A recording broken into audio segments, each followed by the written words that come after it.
Hey guys, what's up? So today we kind of have an update to the Raptor mod lights down here. So I had to take the bumper off because of the light bar down here, and my particular lights that I got for my Raptor mod are just a little big, so that I wasn't able to send them back through. But a viewer commented on one of my other videos when I was talking about this, because I was talking about getting like some quick disconnects. So basically right now I have the harness spliced in two. But now if I was to ever take this bumper off again, I'd have to resplice it. So today, I have another Amazon special, but these are quick disconnects. So basically, all you're gonna do is splice in the positive to the positive on each side and negative to negative on each side. And then you just have these waterproof connectors. So this bag was like $8. I never even heard of the brand, but they had the best reviews on Amazon.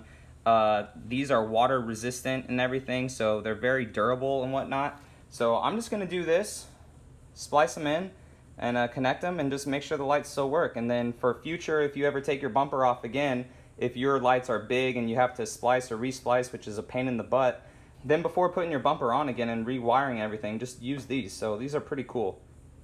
So let's go ahead and get them just spliced and plugged in and see if they even work. I haven't heat shrunk it yet, but now I have it connected together. Let's go ahead and put the key in.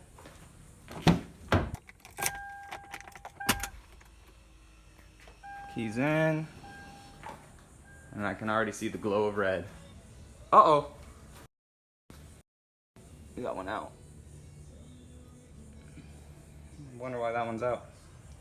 They're all spliced together, so that's weird. Maybe it just burnt out. Yeah, I think that light's just burnt out. But anyways, if this video was helpful for you guys, go ahead and give it a thumbs up. I definitely recommend doing this because it makes it a lot easier for future preventative maintenance and having to rewire and rewire and rewire. But go ahead and give it a thumbs up. Subscribe for more Toyota and 4Runner stuff, and I'll catch you guys in the next one. All right, see you later.